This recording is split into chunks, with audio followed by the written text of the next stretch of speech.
Donc on va prendre ensuite donc le stade de Reims.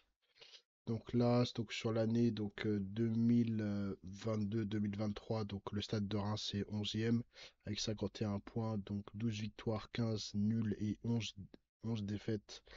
Donc juste en dessous d'ailleurs de Montpellier Hérault. Voilà, donc au-dessus du top 10.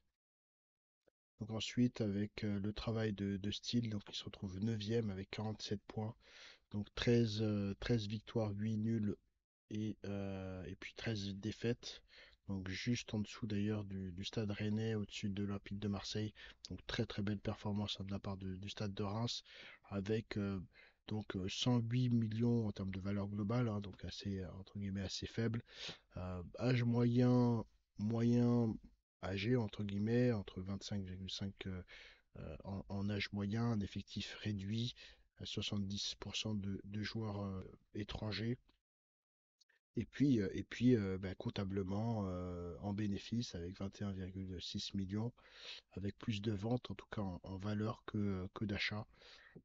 Donc voilà, Ekitike notamment à 28 millions, Matuziwa à 15 millions à Rennes.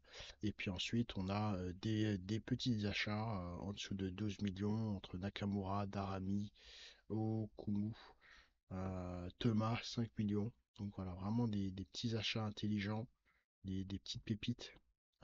Et d'ailleurs Thomas qui est le meilleur buteur et qui était à 5 millions. Donc vraiment une très très bonne performance des différents recrues, hein, notamment Darami aussi, on l'a ici qui est présent donc en tant qu'ailier gauche à 4 buts et aussi 5 passes décisives.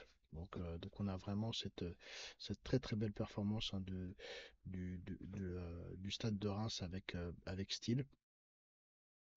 Ensuite, sur la tendance, elle est par contre baissière. Donc on voit qu'ils ont oscillé entre la 12e position et la 3e position, mais c'était au tout début du championnat.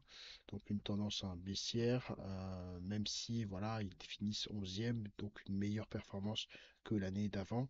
On retrouve donc avec le RC Strasbourg-Alsace, hein, cette on va dire, même tendance, hein, de la part du stade de Reims et puis plutôt déséquilibré par rapport à la moyenne des clubs de Ligue 1 au niveau à la fois du niveau, je dirais, de l'entraîneur, la dynamique, puisque évidemment, quand on est passé, voilà, on a changé d'entraîneur donc sur la fin du championnat, évidemment, le niveau de l'entraîneur a baissé. Et sinon, on a plutôt une bonne équipe avec un bon collectif, une partie émotionnelle tout de même importante à leur niveau, puis un classement légèrement au-dessus de la moyenne, évidemment, de l'ensemble des clubs, dynamique faible, donc vraiment très déséquilibré. Donc on voit quand même que le travail de la construction en synthèse paye, avec évidemment un entraîneur style qui aujourd'hui pour le RC Lens, mais c'est vrai qu'il avait, il semble quand même beaucoup de possibilités en termes de, euh, de coaching et en termes de décision. Et c'est vrai que ça a payé en fait sur les plusieurs années, puisque bon, il y a quand même eu les fruits qui sont restés malgré le fait qu'il soit parti, qu'il y ait une instabilité du fait qu'il ait été limogé ou qu'il soit parti en tout cas dans deux autres horizons, dans d'autres horizons. Donc c'est vrai que c'est une vraie réussite de la part du RC, enfin de Reims du stade de Reims pour voilà, avoir fait ces choix-là et avoir agi intelligemment pour avoir des résultats qui sont tout de même assez satisfaisants.